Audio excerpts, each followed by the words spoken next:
Du pain, monsieur? La voix tremblante résonna devant le portail en fer forgé comme un dernier filet d'espoir avant l'abîme.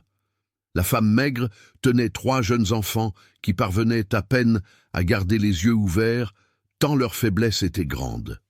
Il aurait pu demander à la femme de chambre de donner quelques vieux pains et de refermer le portail.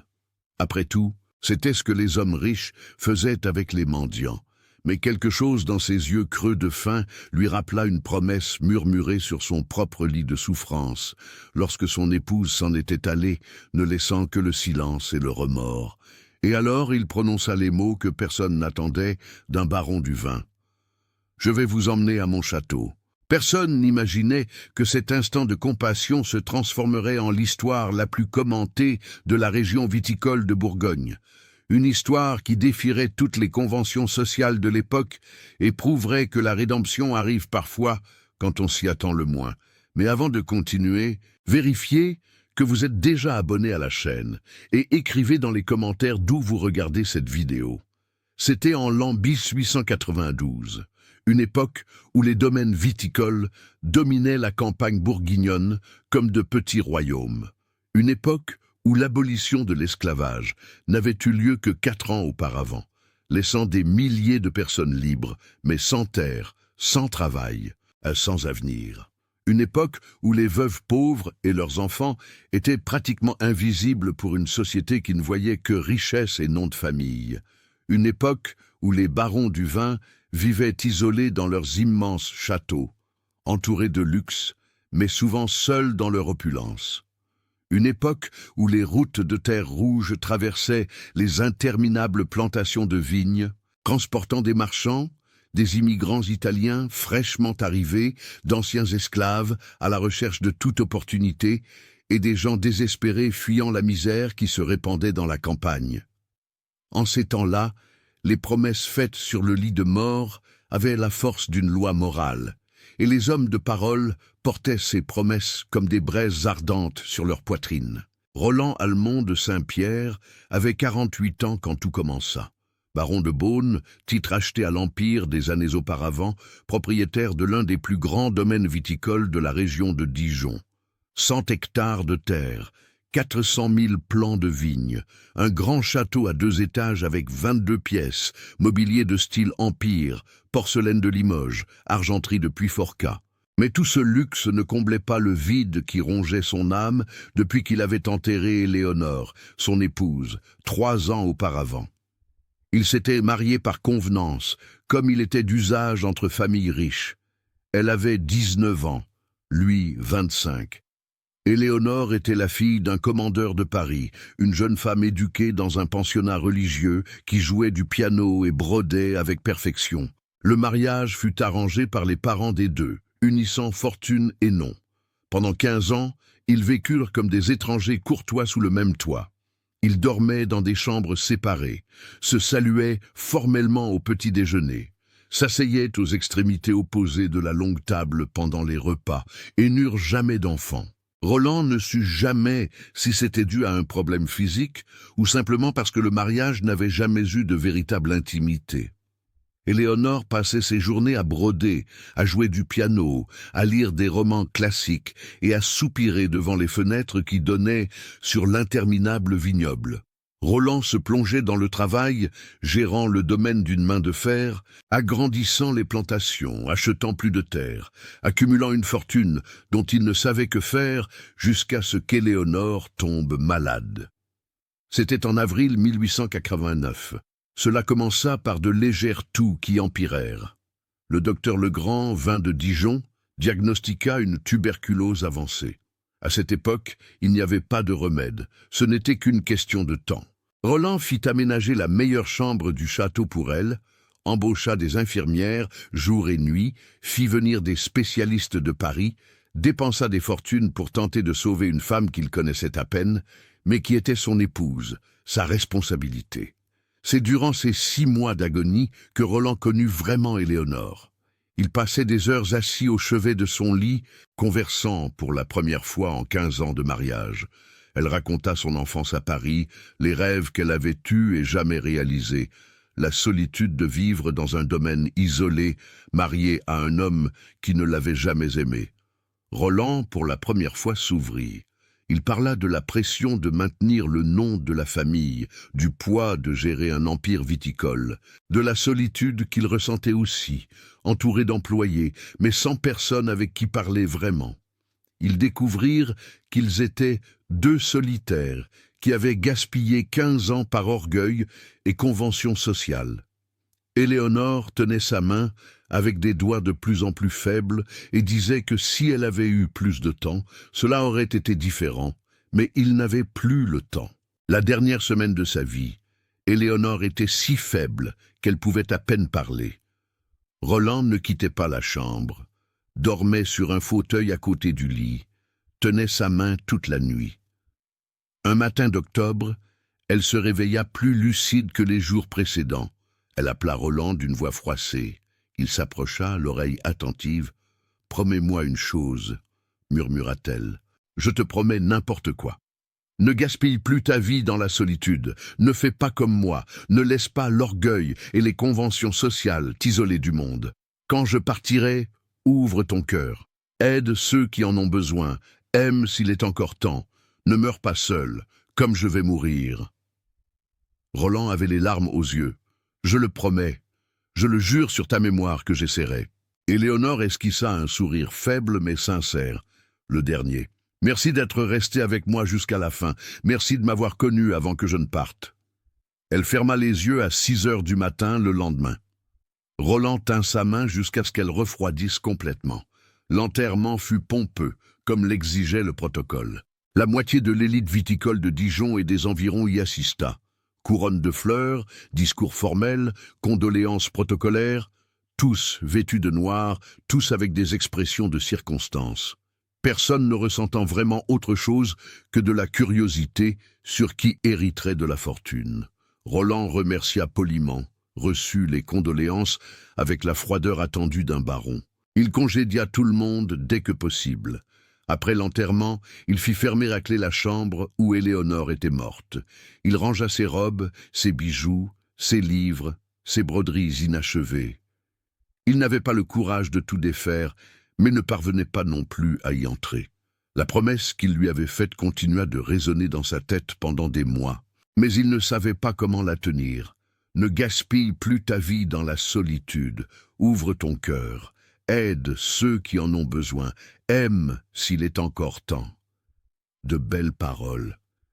Mais comment les transformer en action? Roland continua sa routine habituelle.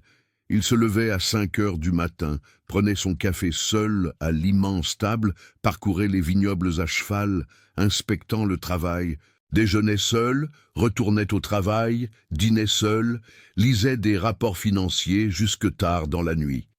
Dormait seul dans une chambre qui semblait de plus en plus grande. Le domaine prospérait, les affaires allaient bien, mais il vivait comme un automate, accomplissant des mouvements mécaniques, sans rien ressentir. Les employés le respectaient, mais le craignaient, car il était devenu encore plus sévère, plus distant, plus fermé. Madame Célestine, la gouvernante qui dirigeait le château depuis 25 ans, était la seule à oser faire des observations. « Monsieur le baron a besoin de compagnie, » disait-elle de temps en temps. « Monsieur est trop seul, ce n'est pas bon. » Roland ne faisait que marmonner une réponse vague et changeait de sujet. La compagnie signifiait s'ouvrir, signifiait risquer d'être blessé à nouveau, signifiait briser l'armure qu'il avait construite autour de son cœur. 3 ans s'écoulèrent ainsi. 3 ans de routine vide, de silence pesant, de promesses non tenues pesant sur sa conscience. Jusqu'à ce matin de mars 1892, Roland s'était réveillé avec la même sensation d'ennui. Le ciel était couvert, menaçant la pluie. Il avait une réunion prévue à Dijon.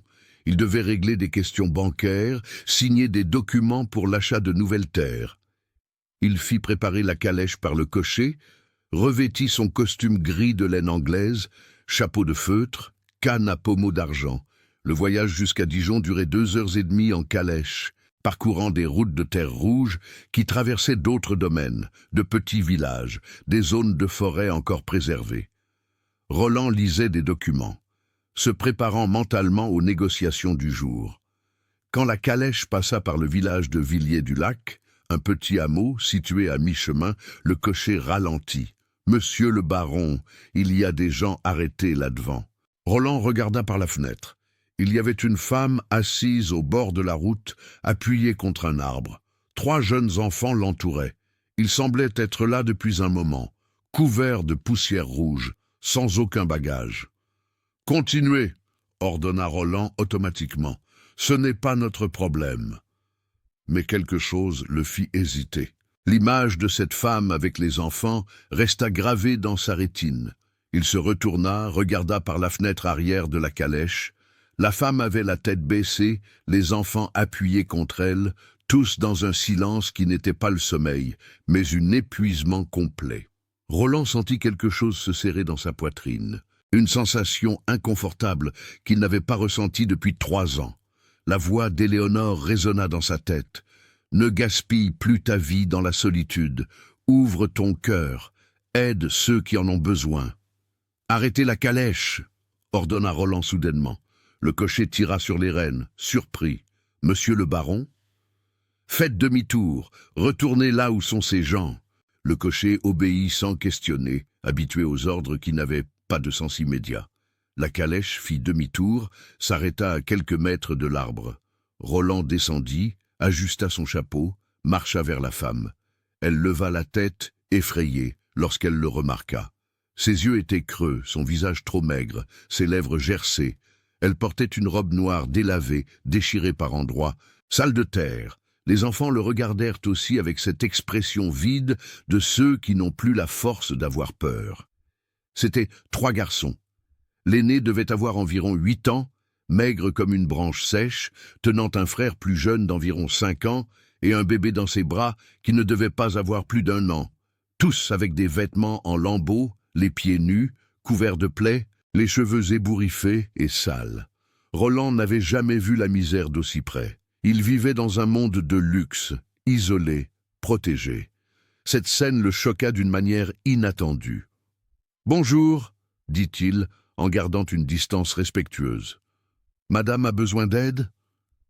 La femme le regarda de haut en bas, vit le costume cher, le chapeau, la canne, la calèche luxueuse derrière. Elle a dû penser que c'était un autre riche qui allait se moquer d'elle ou lui offrir une aumône humiliante. « Monsieur, avez-vous du pain ?» La voix sortit rauque, presque inaudible. « S'il vous plaît, monsieur, mes enfants n'ont pas mangé depuis 3 jours. » Roland sentit son estomac se nouer. 3 jours, des enfants sans manger depuis 3 jours. « Jean, » appela-t-il le cocher, « y a-t-il de la nourriture dans le panier que madame Célestine a préparé ?»« Oui, monsieur le baron. Du pain, du fromage, des fruits. Apportez tout ici. » Le cocher obéit, descendit avec un grand panier couvert d'un linge blanc. Roland prit le panier, s'agenouilla devant la femme et les enfants, posa le panier par terre. « Vous pouvez manger, c'est pour vous. » La femme regarda le panier comme une mirage. Puis elle regarda Roland, cherchant le piège, le prix caché. « Monsieur ne veut rien en échange ?»« Je ne veux rien, je veux seulement que vous mangiez. » Elle prit un pain de ses mains tremblantes, le cassa en petits morceaux, les donna au garçon. « Doucement, » murmura-t-elle. « Mangez doucement, sinon vous allez vous sentir mal. » Les enfants dévorèrent le pain avec un désespoir contenu, l'avalant trop vite. Le bébé geignit, voulant aussi. La femme écrasa le pain avec de l'eau d'une gourde que Roland lui offrit, en fit une bouillie, la donna au bébé du bout des doigts. Roland resta là, accroupi, observant, sentant quelque chose se briser en lui. Toute la carapace qu'il avait construite autour de son cœur se fissurait devant cette scène. Lorsque les enfants eurent un peu satisfait leur faim immédiate, la femme mangea aussi, chaque bouchée coûtant un effort visible pour ne pas tout dévorer. Roland attendit en silence. Finalement, il demanda « Comment vous appelez-vous ?»« Amélie, monsieur. »« Amélie Dubois. » Et ce sont Michel. L'aîné, Jean, le cadet et Antoine, le bébé. « Où allez-vous, madame ?»« Nous essayons d'atteindre Montbard. J'ai une tante éloignée là-bas. Je ne sais pas si elle vit encore, mais je n'avais plus nulle part où aller. » Et pourquoi êtes-vous à pied, sans rien ?» Amélie baissa les yeux, la honte pesant. « Mon mari est mort il y a 1 an. Il travaillait dans un domaine viticole près de Marceuil-les-Champs. Il a eu un accident. Il est tombé du toit d'un grenier qu'il réparait. Il est mort sur le coup. » Sa voix était sans émotion, comme quelqu'un qui raconte une histoire qu'il a racontée tant de fois que les mots ont perdu leur poids. Le propriétaire nous a chassés de la maison où nous vivions le lendemain de l'enterrement. Il a dit qu'il avait besoin de la maison pour un autre travailleur. J'ai essayé de rester dans la région, de chercher du travail, mais personne n'embauche une veuve avec 3 jeunes enfants. Une veuve est un poids mort, on me l'a dit plusieurs fois. Alors, j'ai décidé de tenter ma chance avec ma tante à Montbard. Nous avons vendu tout ce que nous avions pour payer la première partie du voyage, en train jusqu'à Dijon. Mais quand nous sommes arrivés là-bas, nous avons découvert qu'il fallait plus d'argent pour aller jusqu'à Montbard. J'ai essayé de demander, j'ai essayé de travailler. Personne ne m'a aidé. Elle déglutit. Nous marchons depuis 5 jours. Nous dormons sous les arbres. Nous demandons de la nourriture dans les maisons que nous rencontrons sur le chemin. Certains nous en ont donné, d'autres nous ont chassés à coups de pierre et de chiens. Ce matin, je n'avais plus de force. Je me suis arrêté ici, pensant que si personne ne nous aidait, c'est ici que nous allions mourir. Roland sentit une vague d'émotions inattendues. De la colère contre les propriétaires qui expulsent les familles, de la colère contre la société qui rejette les veuves, de la colère contre lui-même pour avoir vécu 3 ans isolé dans son luxe, alors que le monde autour était rempli de gens désespérés. Combien de kilomètres reste-t-il jusqu'à Montbard? Environ 40, peut-être 50. Madame a l'intention de faire ça à pied avec 3 enfants, sans nourriture, sans argent? Amélie ne répondit pas. La réponse était évidente. Ils n'y parviendraient pas. Et s'ils y parvenaient, la tante en question n'aurait probablement pas les moyens d'accueillir 4 personnes. C'était un voyage voué à l'échec, un dernier acte de désespoir avant la mort. Roland resta en silence, entendant la voix d'Éléonore. « Ouvre ton cœur, aide ceux qui en ont besoin, ne gaspille plus ta vie dans la solitude. » La promesse était là, concrète, attendant d'être tenue. Il pouvait donner de l'argent pour le billet de train, ajouter plus de nourriture, continuer le voyage. C'était ce que tout homme riche ferait pour calmer sa conscience. Mais la voix d'Éléonore insistait « Aide vraiment, pas seulement avec une aumône. » Roland prit la décision la plus folle de sa vie, une décision qui allait à l'encontre de toutes les conventions sociales, qui allait choquer toute l'élite viticole, qui allait tout changer. « Écoutez, Amélie, j'ai un grand domaine à 1 demi-heure d'ici, un immense château, de la nourriture, la sécurité. Si madame et les enfants le souhaitent, vous pouvez venir avec moi. Vous pourrez y rester le temps de vous rétablir, de reprendre des forces et de l'argent pour décider quoi faire ensuite. » Amélie le regarda comme s'il avait parlé une langue étrangère. « Monsieur nous offre un abri ?»« Oui. » Sans rien demander en retour, sans rien attendre en échange, sans rien réclamer, si ce n'est que madame se rétablisse. Pourquoi monsieur ferait-il cela? Parce que quelqu'un de très important m'a fait promettre de ne pas laisser mon cœur s'endurcir. Et parce que je vous vois, vous et ses enfants. Et je ne peux pas simplement continuer ma route en faisant semblant de ne pas vous avoir vu. Amélie avait des larmes coulant sur son visage sale. Elle regarda ses enfants, le bébé dans ses bras, les 2 garçons qui avaient cessé de manger et observaient la conversation sans bien comprendre. « Nous acceptons, monsieur, nous acceptons et vous remercions du fond du cœur. » Roland se leva, aida Amélie à se lever aussi. « Jean, prépare la calèche. Nous allons emmener ces personnes au domaine. » Le cocher, un homme d'une 50aine d'années qui travaillait pour Roland depuis plus de 20 ans, écarquilla les yeux. Mais, monsieur le baron, et la réunion à Dijon, elle devra attendre, ceci est plus important. Jean obéit sans plus de questions. Il aida Amélie et les enfants à monter dans la calèche. Il n'était jamais monté dans une calèche auparavant. Michel et Jean regardaient tout, éblouis, touchant les sièges rembourrés, les rideaux de velours, les fenêtres en verre. Amélie tenait le bébé Antoine avec une prudence excessive, comme si elle avait peur de salir quelque chose. Roland monta, s'assit sur le banc avant, dos au cocher. La calèche partit, se balançant doucement sur la route de terre. Roland les observa tous les quatre en silence. Amélie devait avoir 26, 27 ans, mais en paraissait 40, tant elle était usée par la vie. Le visage qui avait dû être beau un jour était marqué par la faim et la souffrance. Ses mains étaient calleuses, à force de travail acharné. Ses yeux bruns avaient cette tristesse profonde de celle qui a tout perdu. Michel, l'aîné, avait 8 ans et une expression trop sérieuse pour son âge. Il regardait par la fenêtre de la calèche avec l'attention de celui qui ne veut rien perdre, mais aussi avec la méfiance de celui qui a appris que la gentillesse a généralement un prix. Jean, 5 ans, était appuyé contre sa mère, presque endormi d'épuisement. Antoine, le bébé, geignait doucement dans les bras de sa mère.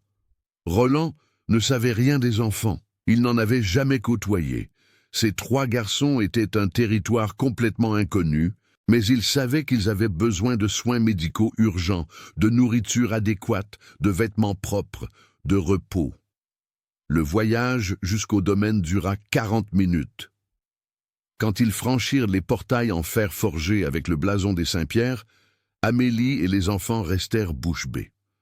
L'allée de tilleuls majestueux menait au château, une imposante bâtisse à 2 étages, aux murs blancs, aux immenses fenêtres avec des persiennes vertes, une large véranda à colonnes grecques, des jardins bien entretenus des 2 côtés. C'était un palais comparé à tout ce qu'ils avaient vu dans leur vie. La calèche s'arrêta devant l'escalier de marbre qui menait à l'entrée principale. Roland descendit, aida Amélie et les enfants à descendre.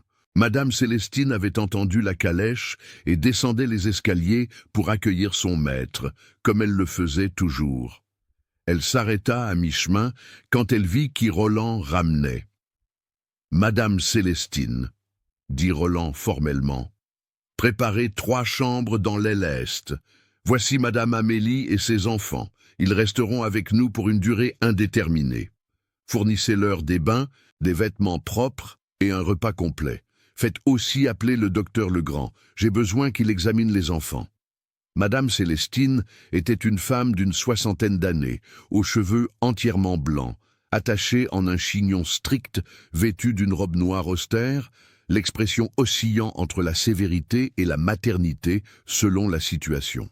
Elle avait commencé à travailler au château quand Roland était enfant, l'avait vu grandir, avait servi ses parents, avait accompagné son mariage malheureux avec Éléonore, avait été présente à l'enterrement. Elle était plus qu'une gouvernante.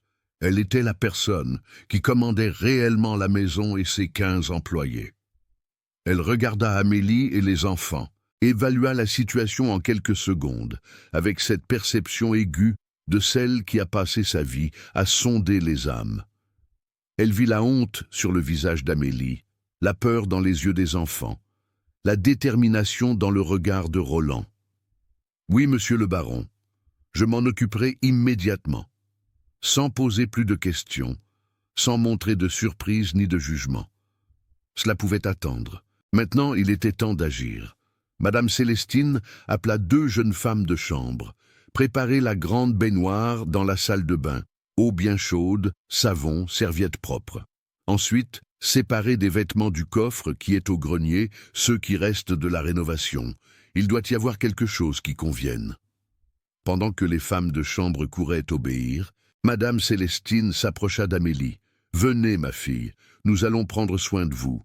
N'ayez pas peur. Ici, Madame est en sécurité. » Amélie regarda Roland, cherchant confirmation.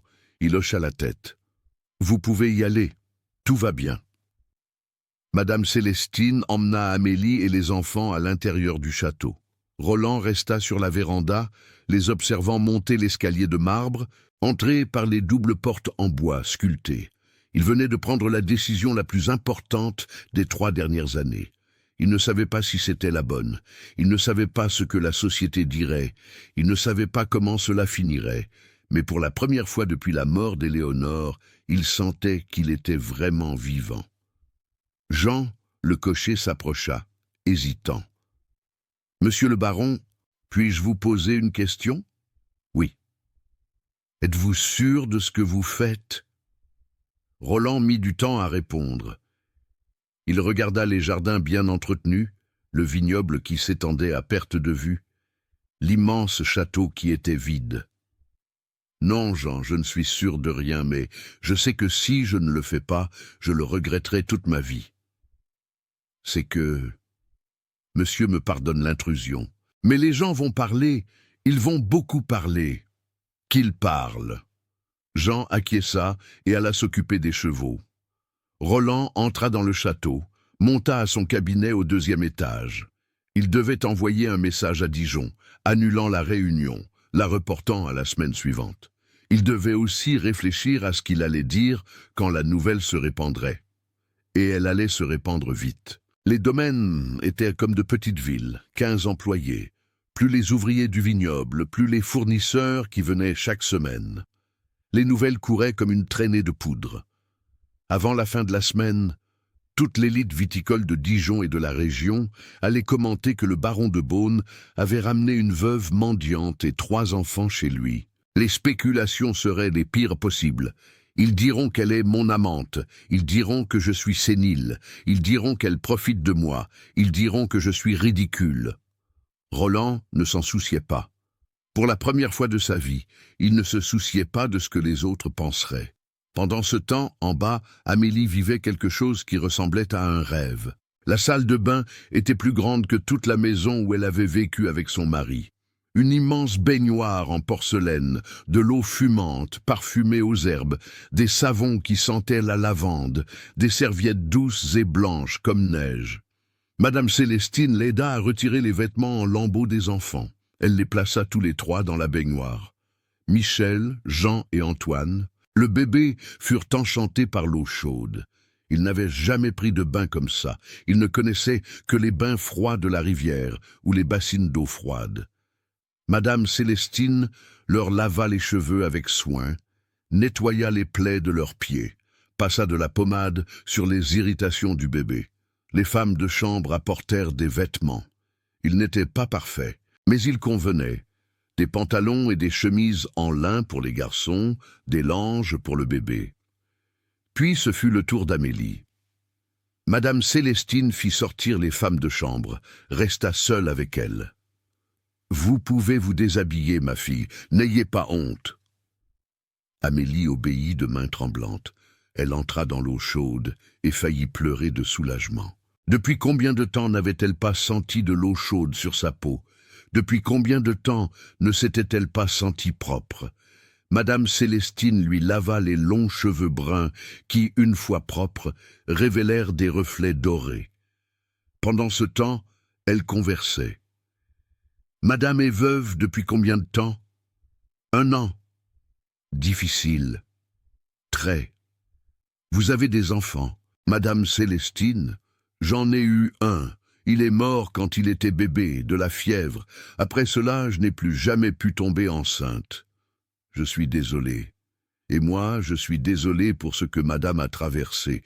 Perdre son mari et se retrouver seule avec 3 petits garçons sans soutien n'est pas facile. » Amélie respira profondément.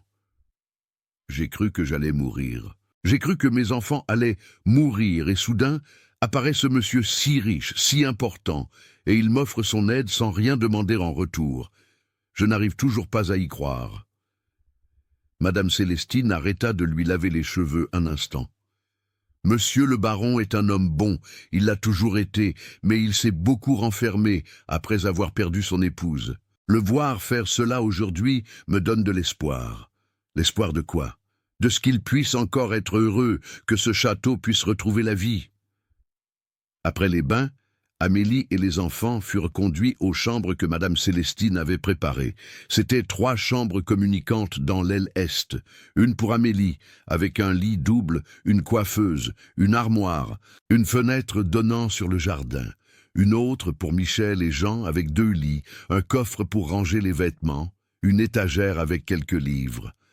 La 3e était plus petite pour le bébé Antoine, avec un berceau en bois, une commode, un fauteuil à bascule. Amélie regarda tout cela comme quelqu'un qui visite un musée. Elle ne pouvait pas croire que c'était pour eux.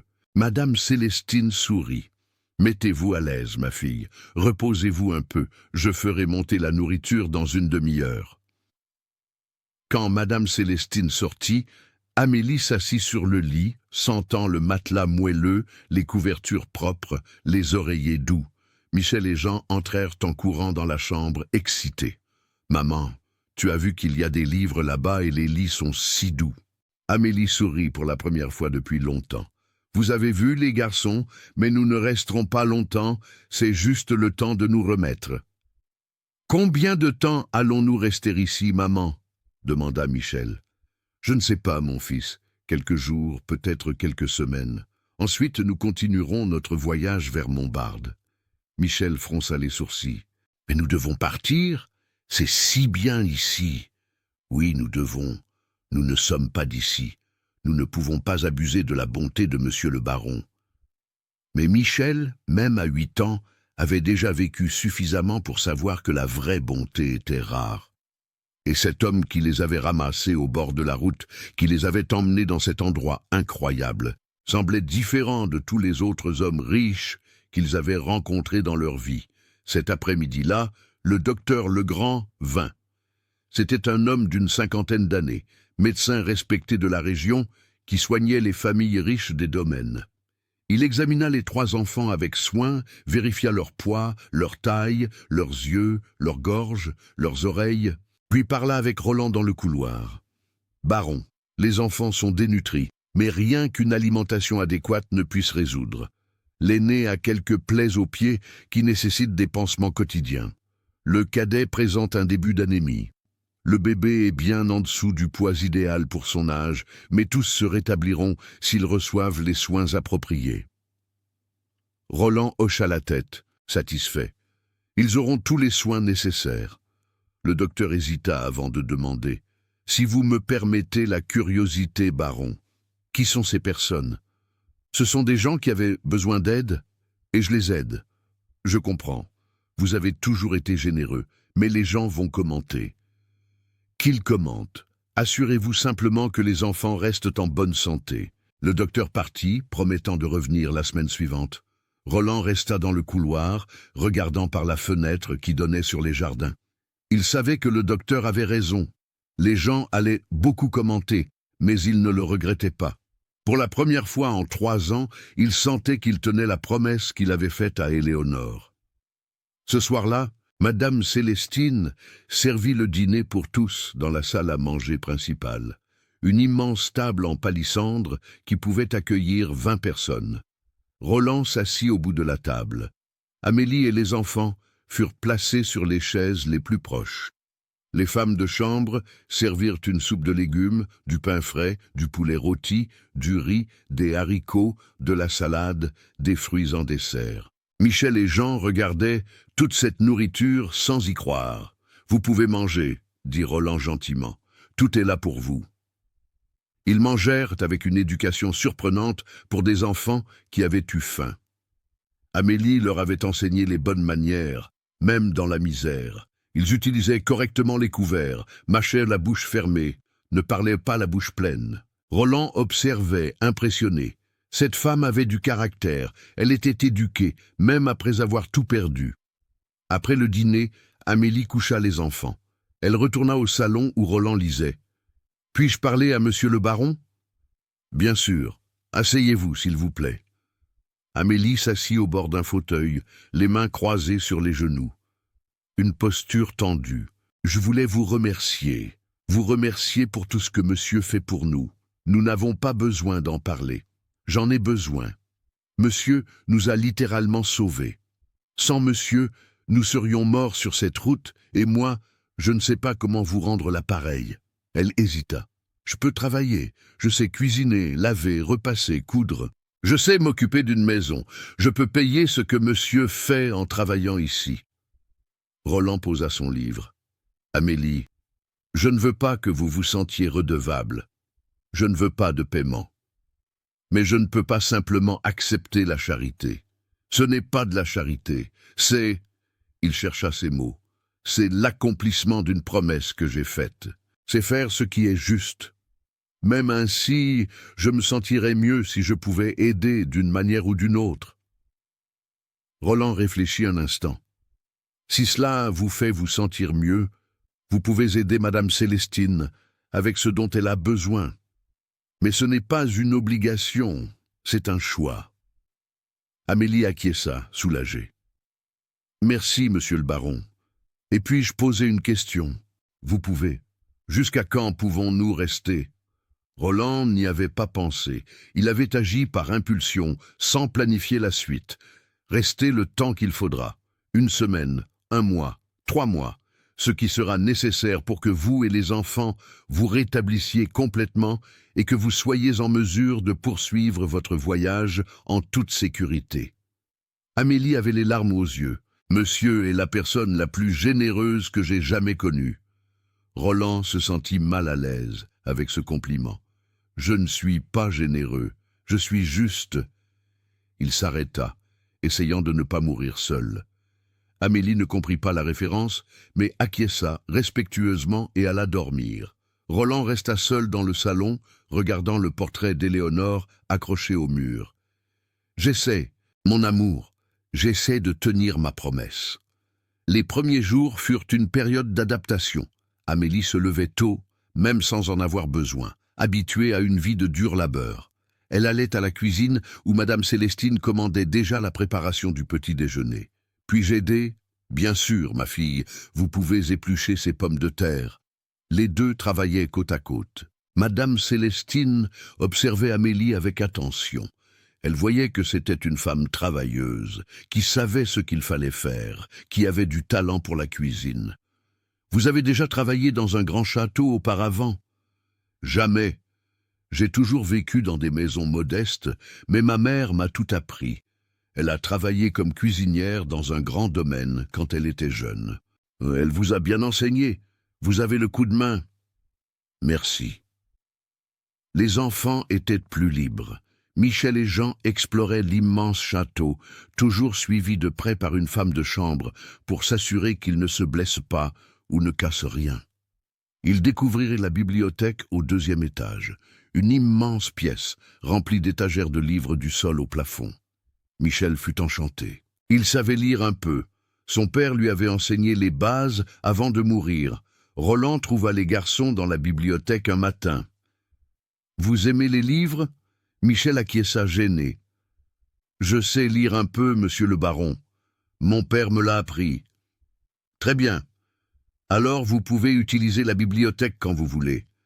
Il y a des livres d'histoire, d'aventure, de science. Et si vous avez besoin d'aide pour lire, il suffit de demander. » Les yeux de Michel brillèrent. « Vraiment, monsieur le baron ?» Très sérieusement. À partir de ce jour, Michel passait des heures dans la bibliothèque, essayant de déchiffrer les mots, regardant les illustrations, imaginant des mondes qu'il n'avait jamais connus. Roland commença à s'asseoir avec lui certains après-midi, l'aidant à lire, expliquant les mots difficiles, racontant les lieux que les livres décrivaient. Jean était plus jeune, ne savait pas encore lire, mais aimait écouter quand Michel ou Roland lisaient à voix haute. Antoine, le bébé, se rétablissait rapidement, prenait du poids, devenait plus actif, commençait à ramper dans les larges couloirs. Madame Célestine s'était particulièrement attachée au bébé. Elle le prenait dans ses bras dès qu'elle le pouvait, lui parlait, chantait de vieilles berceuses, revivant la maternité qu'elle avait perdue des décennies auparavant. Roland observait tout cela avec une sensation étrange dans la poitrine. Le château était différent. Il y avait du bruit, il y avait de la vie, il y avait des rires d'enfants résonnant dans les couloirs qui ne connaissaient auparavant que le silence. Amélie s'épanouissait jour après jour. Son extrême maigreur laissait place à un corps plus sain. Ses cheveux retrouvaient leur éclat, son visage perdait cette expression de désespoir permanent. Elle souriait davantage, surtout lorsqu'elle voyait ses enfants heureux et en sécurité. Et Roland commença à attendre les moments où il la croisait.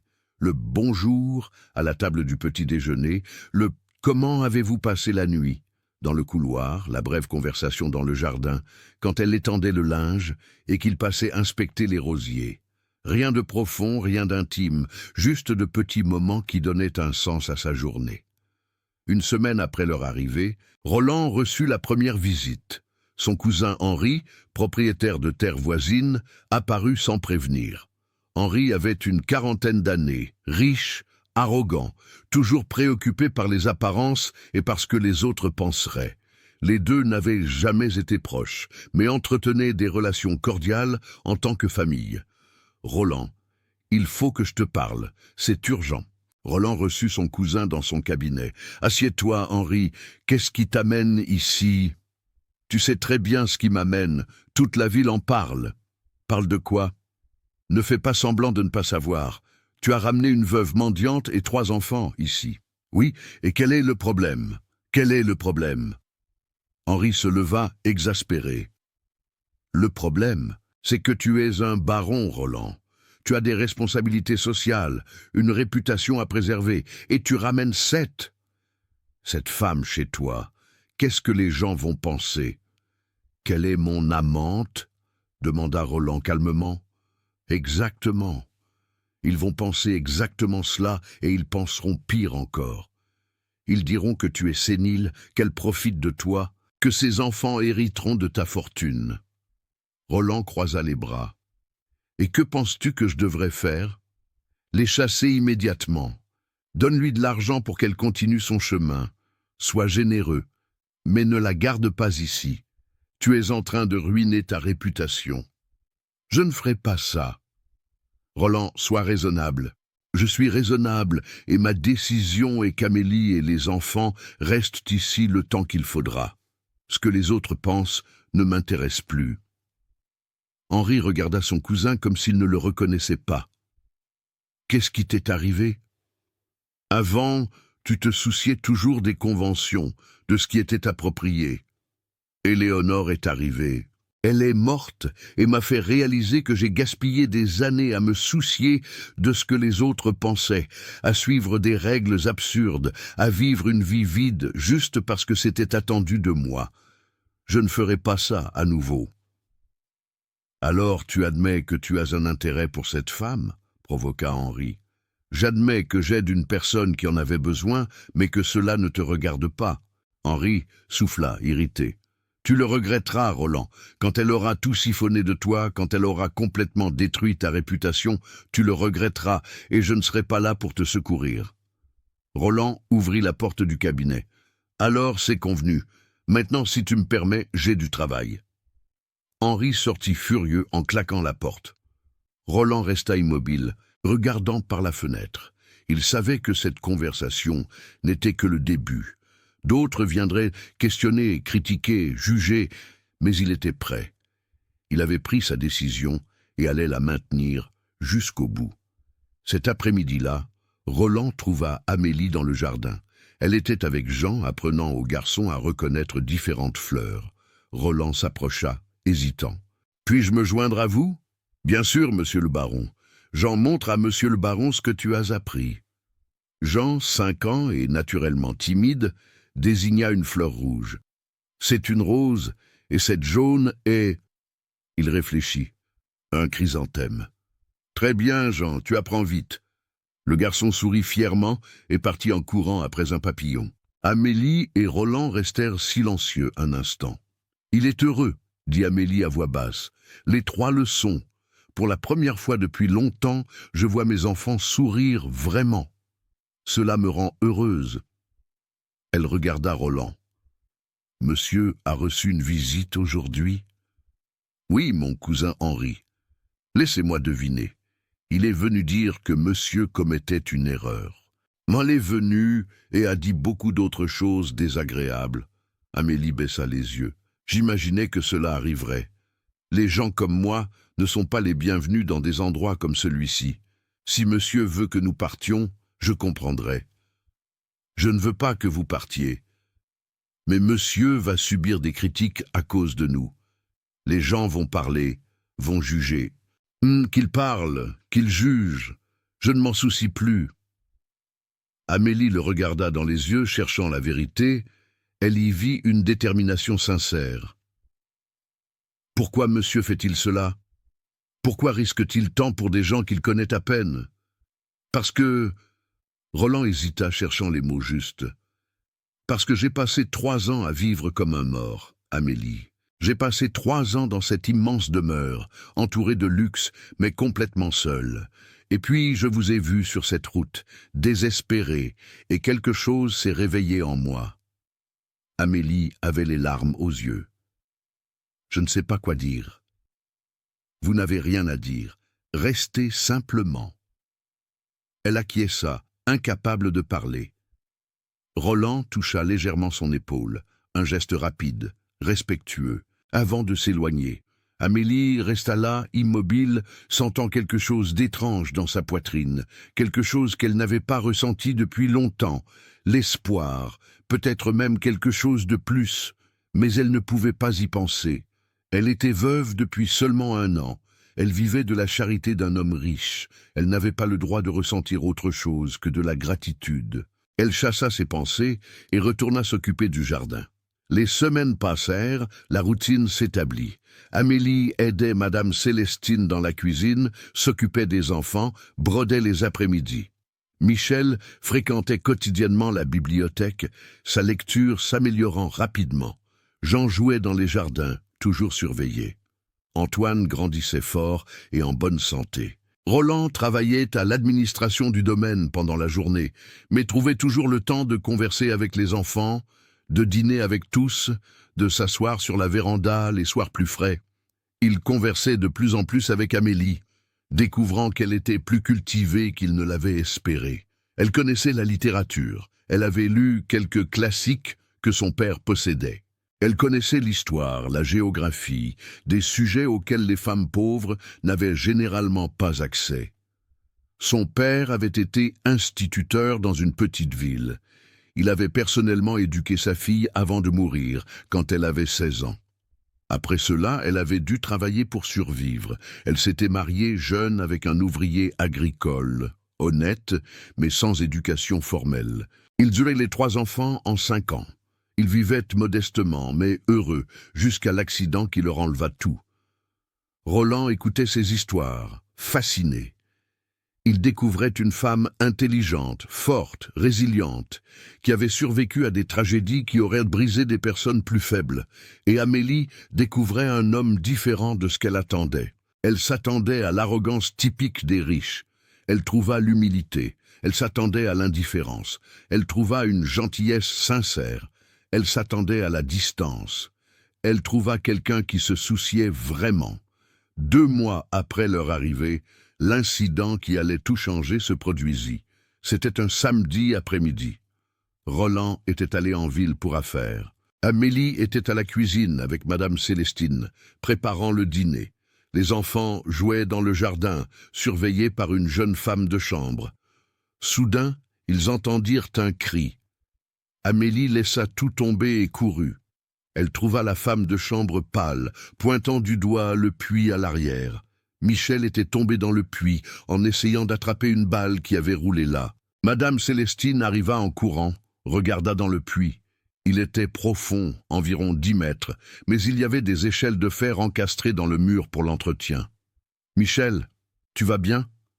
La voix du garçon vint faiblement d'en bas. « Oui. Mais je n'arrive pas à monter. J'ai glissé et je me suis blessé le pied. » Amélie ne réfléchit pas 2 fois. Elle commença à descendre les échelles de fer, même avec le vertige, même en tremblant. Madame Célestine la retint par le bras. « Attendez, c'est dangereux. Laissez-moi appeler les hommes. » « Il n'y a pas le temps. Il pourrait être blessé. » Amélie descendit avec précaution, pas à pas, ses mains agrippant les froides échelles de fer.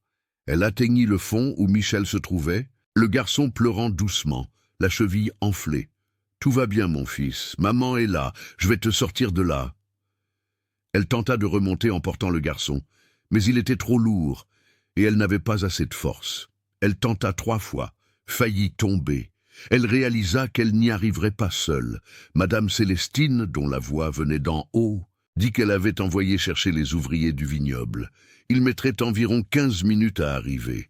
Amélie resta en bas avec Michel, le tenant, lui parlant pour le calmer. « Maman, pardon, je voulais juste attraper la balle. »« Tu n'as pas à t'excuser, mon amour. C'était un accident. Tu vas bien, c'est ce qui compte. Monsieur le baron va être fâché. »« Non, mon fils, je suis sûr que non. » C'est à ce moment-là qu'ils entendirent la voix de Roland d'en haut. Il était arrivé de la ville, avait vu l'agitation, avait couru vers le puits. « Qu'est-ce qui s'est passé ?» Madame Célestine expliqua rapidement. Roland regarda dans le puits, vit Amélie serrant Michel dans ses bras en bas. Il ne réfléchit pas 2 fois. Il ôta sa veste. Il commença à descendre les échelles de fer, atteignit le fond en quelques secondes. « Monsieur le baron !» Amélie était surprise. « Monsieur n'avait pas besoin de... »« Si, j'en avais besoin.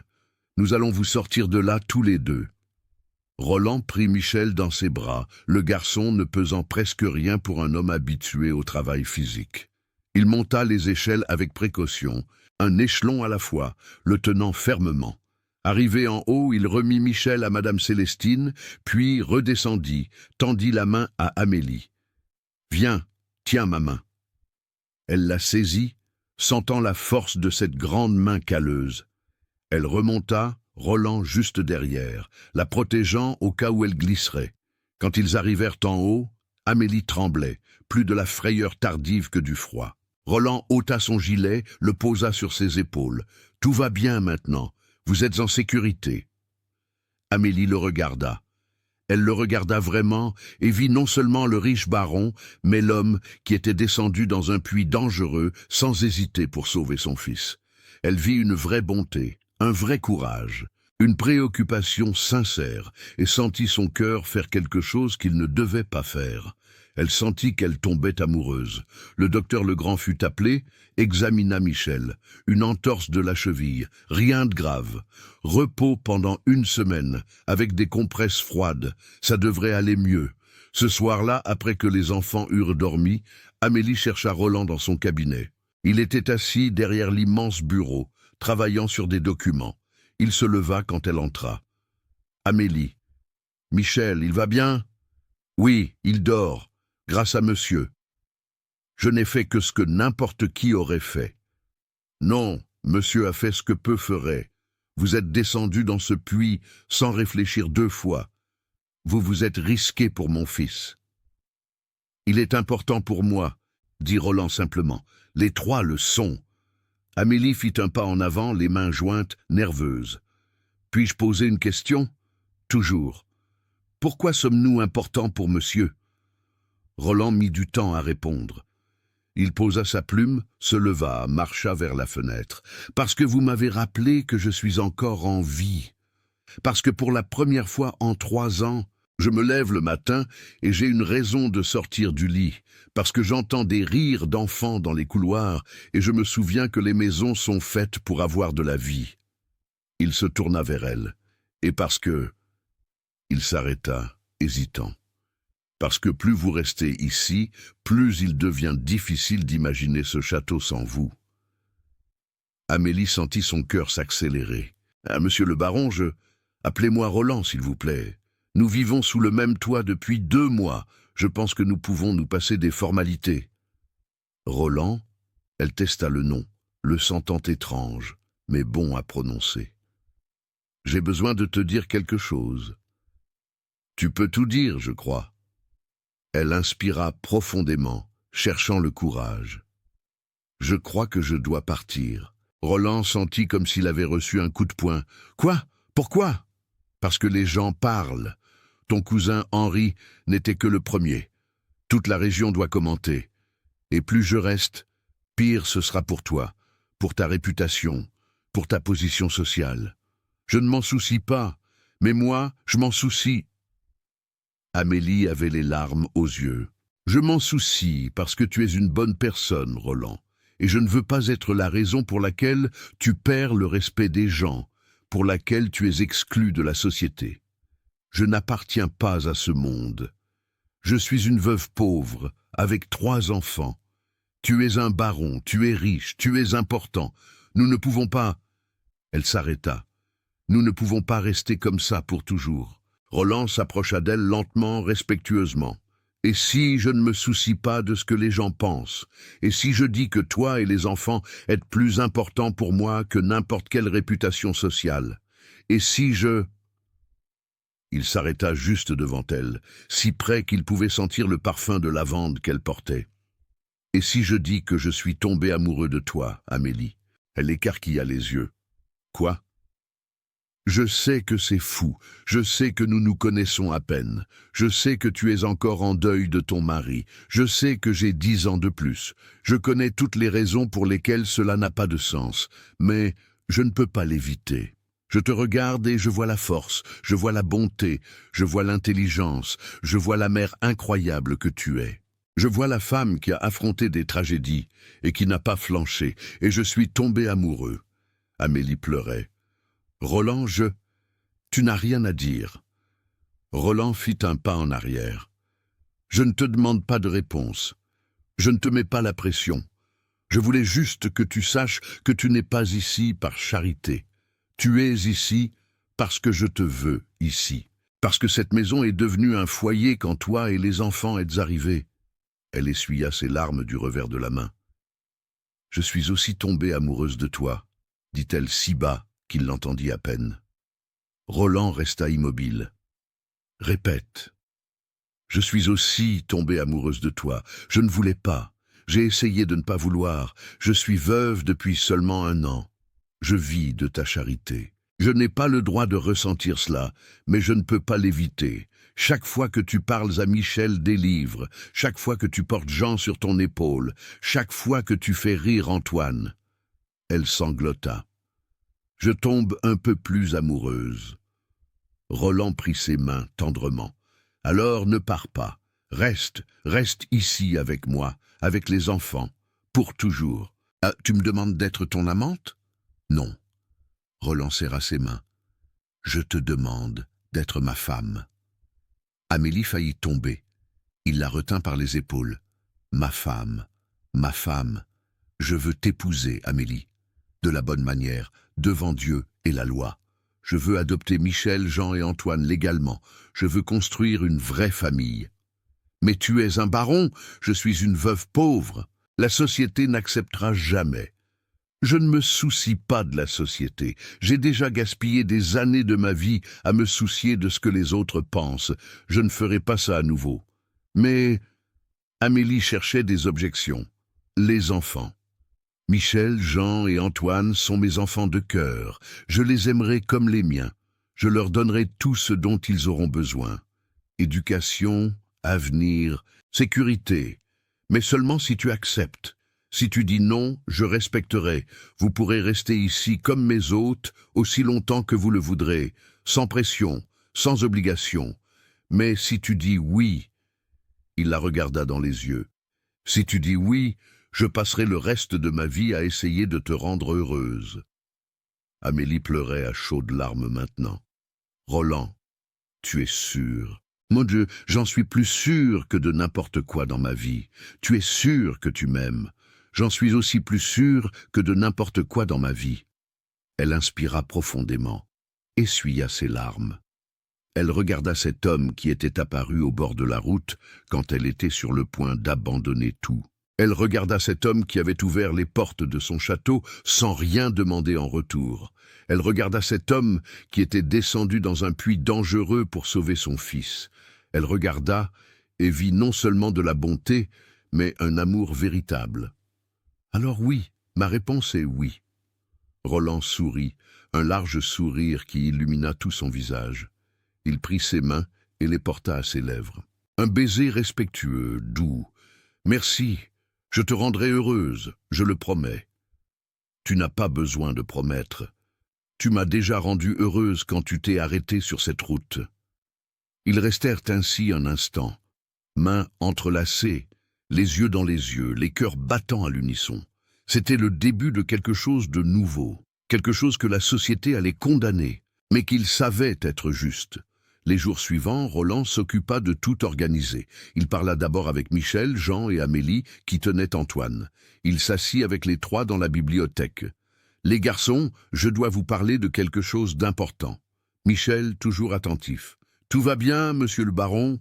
Tout va très bien. En fait, ça n'a jamais été aussi bien. Moi. Il regarda Amélie qui était à ses côtés.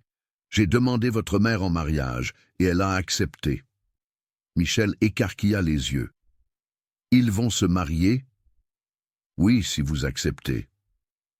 Jean, 5 ans et ne comprenant pas encore complètement, demanda. Tu vas être notre papa? Roland s'agenouilla devant les enfants. Je n'essaierai pas de remplacer votre père. Il était important. Il vous a aimé, mais si vous me le permettez, j'aimerais être votre nouveau père, prendre soin de vous, vous éduquer, vous aimer pour le reste de ma vie. Michel regarda sa mère. C'est ce que tu veux, maman? Oui, mon fils, c'est ce que je veux. Alors, d'accord. Michel tendit sa petite main à Roland. Nous acceptons. Roland serra cette petite main, sentant l'émotion l'envahir. Jean sauta sur ses genoux, riant. « On va avoir un papa à nouveau, Michel ?» ?»« Oui !» Antoine, dans les bras d'Amélie, tendit ses petits bras vers Roland. Il prit le bébé, serra les 3 garçons et Amélie dans une étreinte collective. C'était sa famille maintenant, non par le sang, mais par le choix, et elle était parfaite ainsi. L'étape suivante fut plus compliquée. Roland devait annoncer ses fiançailles à la société. Il savait que cela allait provoquer un scandale. Il se prépara au pire. Il envoya des lettres aux parents les plus proches, aux propriétaires voisins, aux autorités locales. Il annonçait ses fiançailles avec Amélie Dubois, veuve honorable, et déclarait son intention d'adopter légalement ses 3 enfants. Les réactions furent exactement celles qu'il attendait. Son cousin Henri apparut, furieux. « Tu es complètement fou, Roland. Épouser une mendiante. Adopter les enfants d'un autre homme. Tu es en train de détruire le nom de la famille. » « Je suis en train de construire une famille, Henri, quelque chose que tu ne comprendras jamais. » L'oncle Sébastien, frère aîné du défunt père de Roland, vint personnellement de Paris. « Roland, cette décision est précipitée. Réfléchis bien, tu peux avoir n'importe quelle femme de la haute société. Pourquoi choisir celle-ci? Parce que je l'aime et parce qu'elle m'aime, pour ce que je suis, non pour mon titre ou ma fortune. » Toute l'élite viticole commentait dans les salons, au dîner, dans les cercles de conversation. Le baron de Beaune avait perdu la tête. Il était manipulé par une profiteuse qu'il allait regretter. Roland entendait les commentaires et ne s'en souciait pas. Amélie, cependant, souffrait. Elle savait qu'elle causait des problèmes à l'homme qu'elle aimait. « Roland, peut-être devrions-nous attendre, laisser le temps passer, que les gens s'habituent. Je ne veux pas attendre. J'ai déjà gaspillé trop de temps dans ma vie. Mais les gens finiront par accepter et, s'ils n'acceptent pas, nous n'avons pas besoin d'eux. Nous avons l'un l'autre, nous avons les enfants, c'est tout ce qui importe. » Il fixa la date du mariage 1 mois plus tard. Assez de temps pour tout organiser, mais pas trop pour laisser place au doute. Le curé de l'église locale, Père Antoine, était un homme d'esprit ouvert. Il connaissait Roland depuis l'enfance, il avait célébré son premier mariage. « Roland, êtes-vous sûr? Je ne le demande pas pour juger, mais parce que je me soucie de vous. »« J'en suis sûr, père, plus sûr que de mon premier mariage. » Le curé acquiesça. « Alors, j'aurai le plaisir d'officialiser cette union. » Le mariage fut fixé pour un samedi matin de juin. Roland fit rénover toute une aile du château pour en faire la chambre du couple. Il fit faire une robe de mariée pour Amélie, simple mais élégante, en satin blanc avec des dentelles délicates. Il fit faire de nouveaux costumes pour les 3 garçons. La veille du mariage, peu d'invités confirmèrent leur présence. La plupart de l'élite viticole boycotta l'événement. Seuls quelques vrais amis de Roland, Madame Célestine et les employés du domaine, et quelques personnes simples du village qui admiraient l'histoire. Amélie était nerveuse la veille. « Et si je ne suis pas une bonne épouse pour toi? Et si je ne sais pas me comporter en société? Et si je te fais honte ?» Roland lui prit les mains. « Tu es déjà parfaite. Tu n'as pas besoin d'être quelqu'un d'autre. Tu as juste besoin d'être toi. » Le matin du mariage se leva magnifique. Ciel bleu sans nuages, soleil brillant, température agréable. Amélie enfila sa robe blanche, attacha ses cheveux en un chignon lâche avec des fleurs blanches. Elle était magnifique, simple mais radieuse. Les trois garçons mirent leur nouveau costume. Michel était sérieux, comprenant l'importance du moment. Jean était excité, sautant de joie. Antoine était dans les bras de Madame Célestine, bavant sur sa nouvelle tenue. La cérémonie eut lieu dans l'église du village, petite et simple. Roland était devant, en costume noir, cravate grise, attendant. Quand Amélie entra, marchant seule, n'ayant pas de père pour l'accompagner, il sentit son cœur s'arrêter. Elle était la plus belle femme qu'il ait jamais vue, non par son apparence physique, mais par la lumière qu'elle irradiait, par la force qu'elle transmettait, par l'amour qu'il voyait dans ses yeux bruns. Amélie marcha vers lui, les garçons suivant derrière. Ils se tinrent côte à côte devant l'autel. Père Antoine commença la cérémonie. « Chers frères et sœurs, nous sommes ici pour célébrer l'union de Roland et Amélie. Une union que Dieu a déjà bénie en rapprochant ces deux âmes l'une de l'autre au moment où elles en avaient le plus besoin. Roland, acceptez-vous Amélie comme votre épouse? Promettez-vous de l'aimer, de la respecter et de l'honorer tous les jours de votre vie? J'accepte de tout mon cœur. Amélie, acceptez-vous Roland comme votre époux? Promettez-vous de l'aimer, de le respecter et de l'honorer tous les jours de votre vie?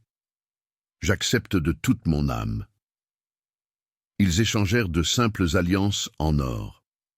Roland avait fait graver à l'intérieur de l'alliance d'Amélie, « Pour toujours », Éléonore m'a appris. Amélie avait fait graver dans la sienne, « Merci de m'avoir sauvé, mais plus encore de m'aimer ». Père Antoine les déclara mari et femme. Roland embrassa Amélie doucement, un baiser chaste mais plein de promesses. Les quelques personnes présentes applaudirent.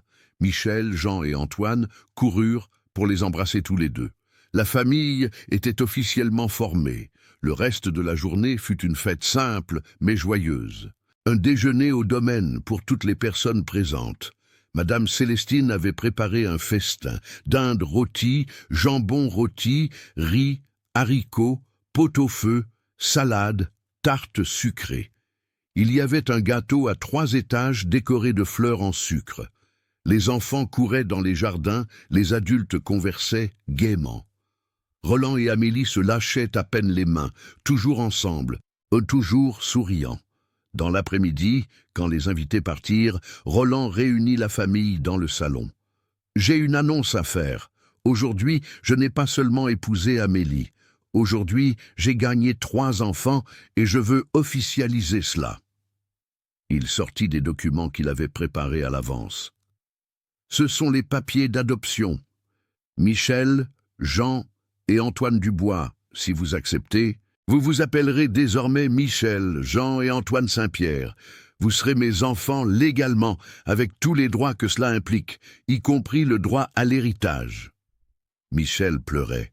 « On va avoir ton nom de famille? »« Oui, si vous acceptez. » Le garçon de 8 ans se leva, posture droite.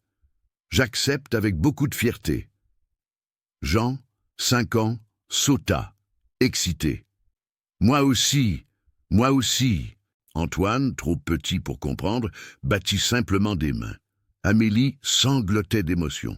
« Roland, tu n'avais pas besoin de faire ça. J'en avais besoin. Ce sont mes enfants.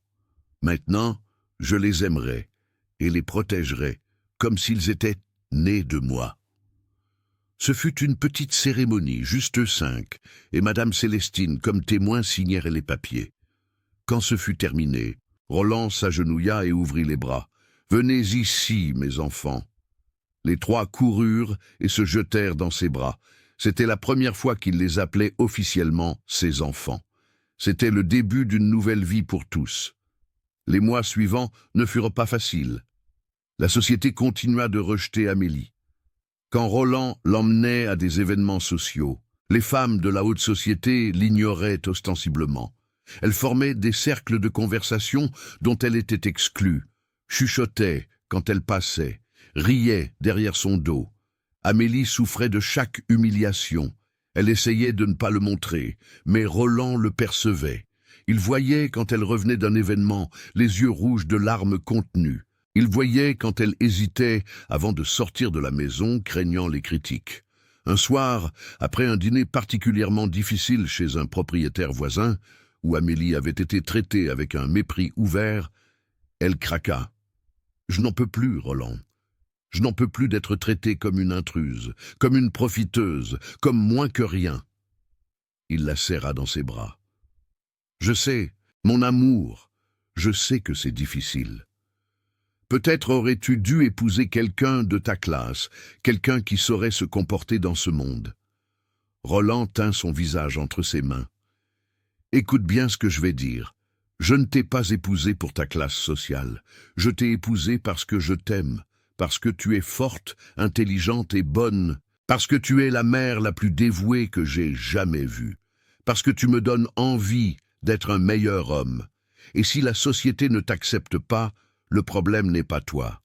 Le problème est la société. Mais ils nous excluent de tout. Alors, nous construirons notre propre vie. Nous n'avons pas besoin d'eux. » Mais Amélie en avait besoin, ou du moins, elle avait besoin de ne pas sentir qu'elle détruisait la vie sociale de Roland.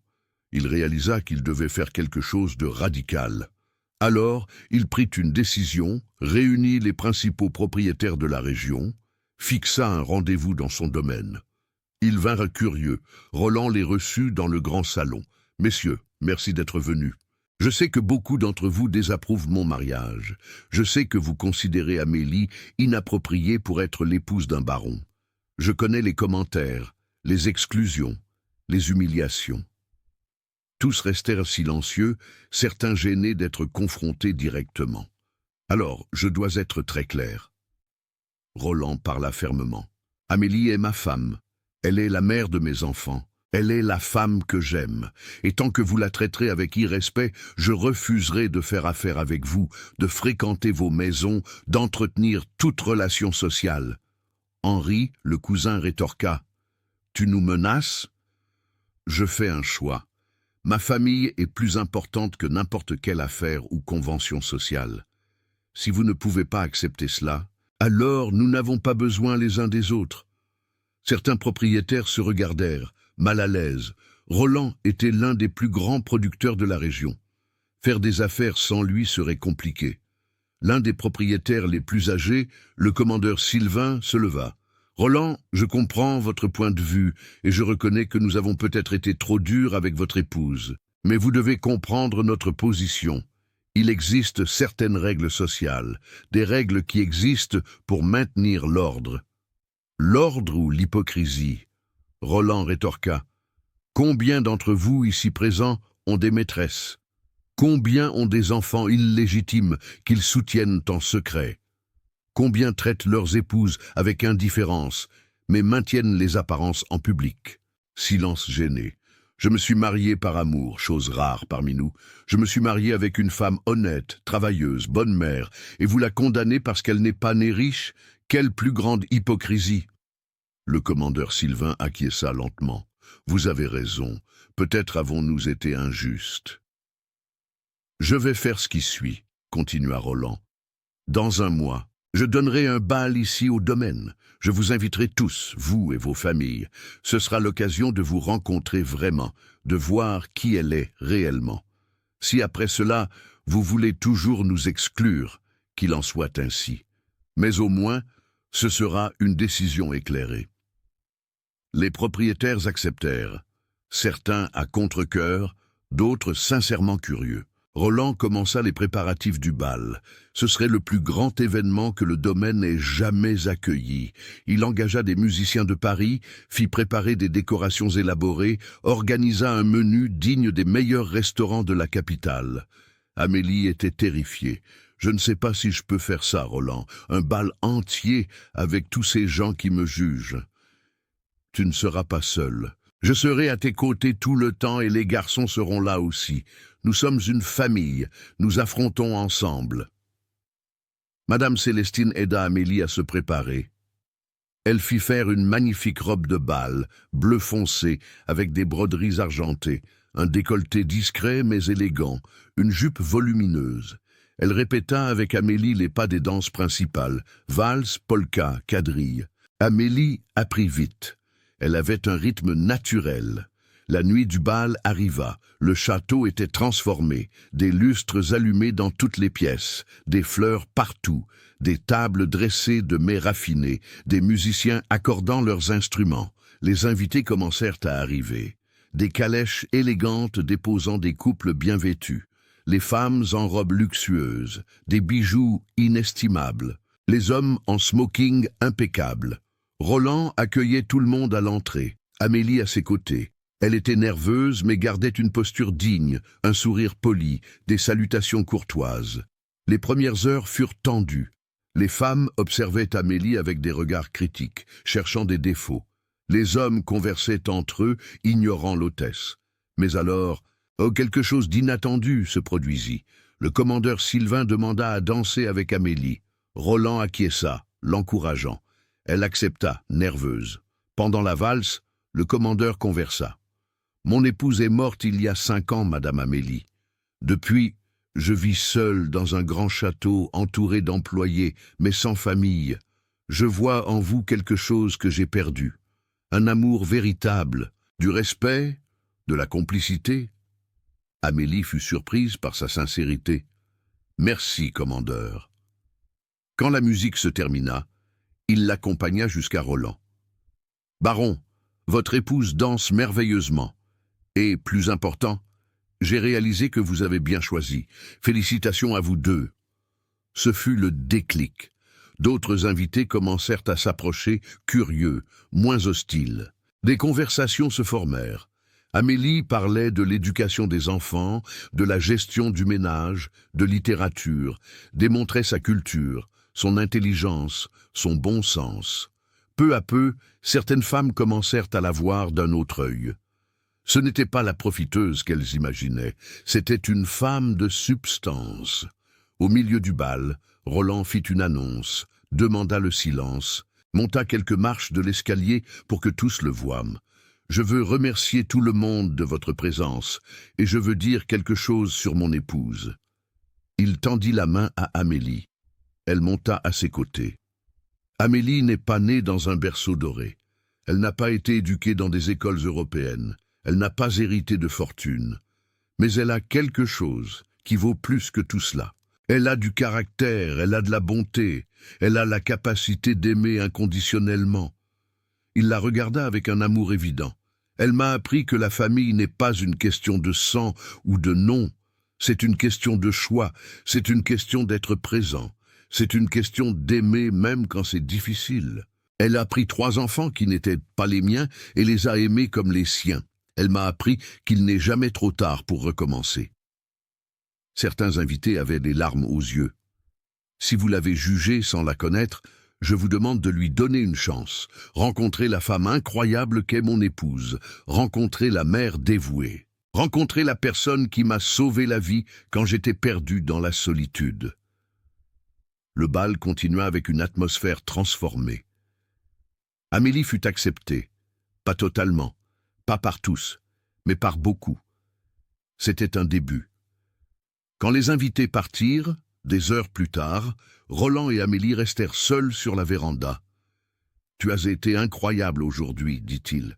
J'ai peur, avoua-t-elle. N'as peur de quoi?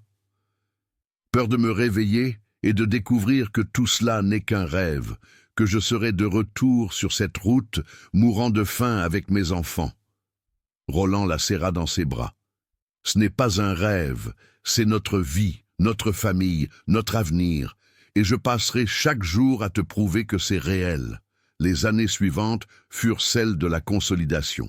Amélie fut lentement acceptée en société, plus par respect pour Roland que par choix authentique, mais c'était tout de même un progrès. Michel grandit fort et intelligent, passionné par les livres et l'apprentissage. Roland engagea des professeurs particuliers. Le garçon dévorait le savoir. À 12 ans, il lisait déjà le latin, il étudiait l'histoire, les mathématiques avancées, les sciences. Jean était différent, plus pratique. Il aimait travailler au domaine avec Roland. Il apprenait la viticulture, l'administration rurale, les affaires. À 10 ans, il accompagnait déjà son père lors des inspections quotidiennes. Antoine, le plus jeune des garçons, était un artiste né. Il dessinait, peignait, voyait le monde avec les yeux de celui qui voit la beauté en tout. Éléonore grandissait, gâtée par ses frères aînés, mais sans perdre sa douceur. C'était une fille intelligente, curieuse, qui adorait écouter des histoires. Sa préférée était celle de la façon dont papa avait trouvé maman et les frères au bord de la route. Roland et Amélie vieillirent ensemble, chaque jour plus amoureux.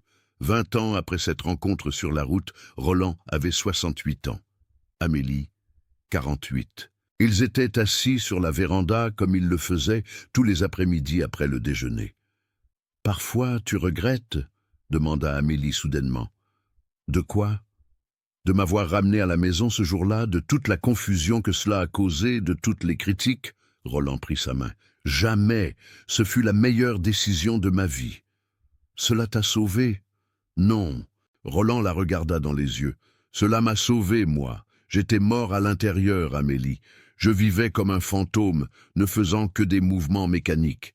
Toi et les garçons m'avaient ramené à la vie, m'avaient appris à aimer vraiment, m'avaient donné une famille, un but, de la joie.